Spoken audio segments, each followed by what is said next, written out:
Assalamualaikum warahmatullahi wabarakatuh.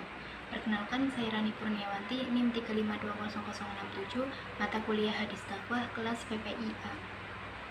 Saya di sini akan menjelaskan materi tentang hadis ke-10, yaitu teladan dakwah Rasulullah SAW, prinsip Ain al-Rahmah, dan menarik simpatik dalam dakwah. Bismillahirrahmanirrahim.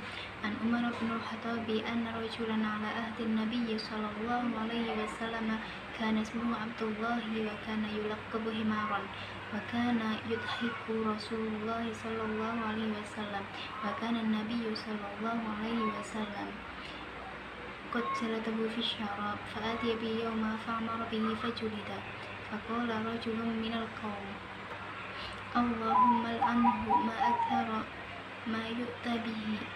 Faqala an-nabiyyu sallallahu alaihi wasallam la tal'anuhu fa wallahi ma 'alimtu innahu yuhibbullah wa rasulah. Artinya, dari Umar bin Al-Khattab radhiyallahu anhu berkata bahwa ada seseorang di zaman Nabi sallallahu alaihi wasallam yang bernama Abdullah. Dia digelari dengan himar atau keledai. Orang itu suka membuat tertawa Rasulullah Shallallahu Alaihi Wasallam. Nabi Shallallahu Alaihi Wasallam dahulu pernah mencambuknya karena minum minuman keras. Suatu saat pernah dia didatangkan lagi karena masalah yang sama. Lalu Nabi menyuruh supaya orang itu dihukum cambuk lagi. Namun ada seseorang yang mengatakan, "Ya Allah, laknatlah dia karena dia sering mabuk-mabukan." Nabi Shallallahu Alaihi Wasallam pun berkata, "Jangan kalian melaknatnya. Demi Allah, tidaklah aku melihatnya kecuali dia mencintai Allah dan Rasul-Nya."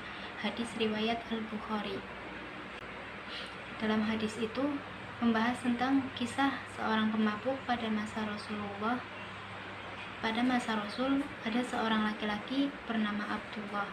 Dia dijuluki Himar karena lucunya. Abdullah seorang pemabuk dan pernah dicambuk Rasulullah akibat perbuatannya.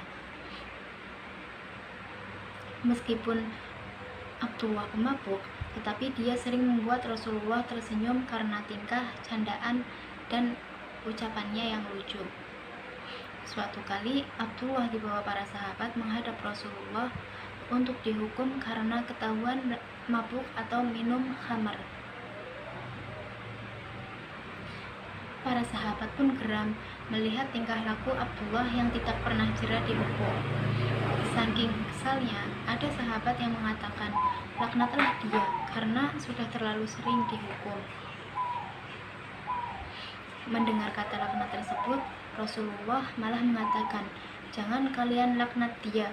Demi Allah, aku tahu bahwa laki-laki ini mencintai Allah dan Rasul-Nya." Dalam riwayat Ahmad, "Janganlah kalian mengatakan demikian. Jangan kalian membuat syaitan menjerumuskannya. Katakanlah kepada dia, semoga Allah merahmatimu." Hadis ini memberi gambaran nyata bagaimana Nabi menghadapi para pelaku kemaksiatan. Nampak jelas bagaimana Nabi penuh kasih sayang dalam memperlakukan orang yang melakukan kemaksiatan tersebut. Pelajaran dakwah dalam hadis yang dapat kita ambil, setidaknya ada 3 pelajaran penting yang terkandung dalam kisah hadis di atas, yaitu 1. Prinsip Ain al-Rahmah dalam dakwah. Ain al-Rahmah adalah ungkapan yang terdiri dari 2 kata, yaitu Ain yang berarti mata dan al-Rahmah yang berarti kasih sayang. Sehingga yang dimaksud dengan Ain al-Rahmah adalah rasa kasih sayang yang terus memancar dari pandangan pendakwah kepada umat dengan berbagai macam tindakan dan perilakunya, termasuk kepada orang-orang yang biasa melakukan kemaksiatan. Kasih sayang dalam Islam yang dicontohkan oleh Nabi Muhammad SAW bahkan bukan hanya kepada sesama manusia saja, akan tetapi kepada hewan, tumbuh-tumbuhan, bahkan terhadap benda mati sekalipun, Nabi juga menebarkan kasih sayang.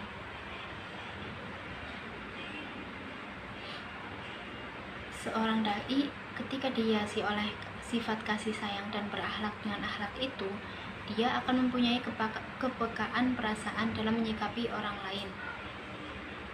Lawan dari ain al-rahmah adalah ain al-adawah, sorotan mata yang penuh amarah, kebencian, dan permusuhan. Jika dakwah dipenuhi dengan ain al-adawah, maka yang diraih bukan kesuksesan dakwah, tapi sebaliknya yang timbul adalah permusuhan dan kegagalan dakwah.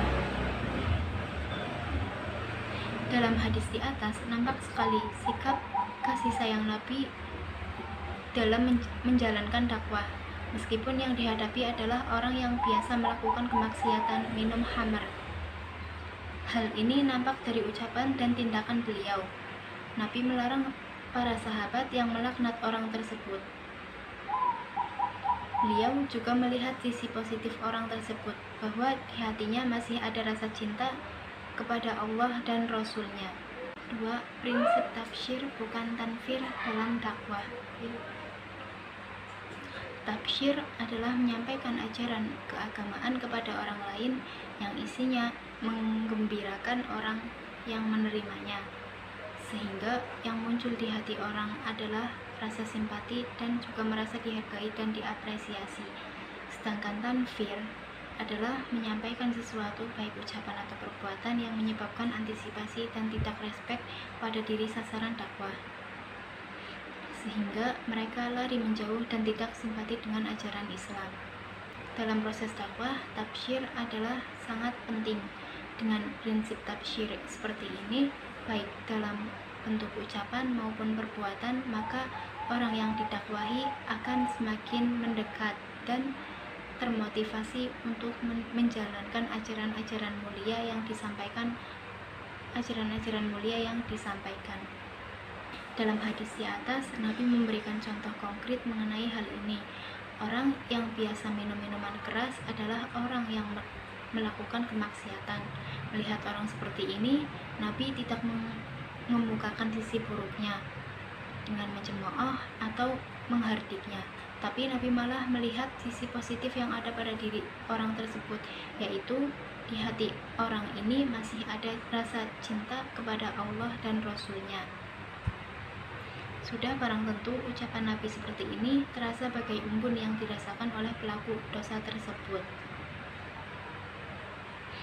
sehingga dia masih merasa dihargai oleh Nabi dan masih diberi kesempatan untuk memperbaiki diri. Orang yang diperlakukan seperti ini akan simpati dan tertarik untuk mengubah diri dan kemudian terus mengikuti nasihat Nabi. 3. Larangan melaknat orang yang bermaksiat. Secara bahasa Arab, la'ana bermakna terhina karena dikutuk. Sedangkan secara istilah, kata al-la'nu berarti dijauhkan dan disingkirkan dari kebaikan dan rahmat Allah.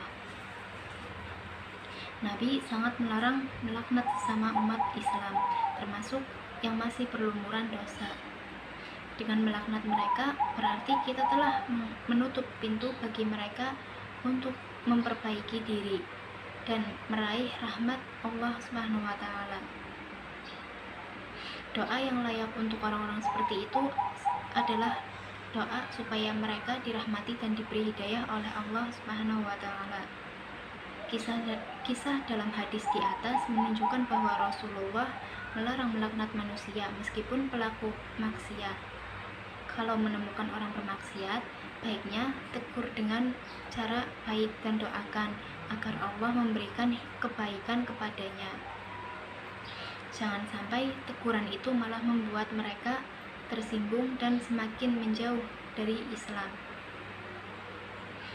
Di hadis tersebut juga dijelaskan bahwa jika kata laknat yang diutamakan, maka itu berarti memberi peluang kepada syaitan untuk terus menjerumuskan orang tersebut dalam kemaksiatan. Jadi, secara umum hadis yang kita bahas mengajarkan kepada kita semua untuk memanusiakan siapapun, meskipun pelaku maksiat.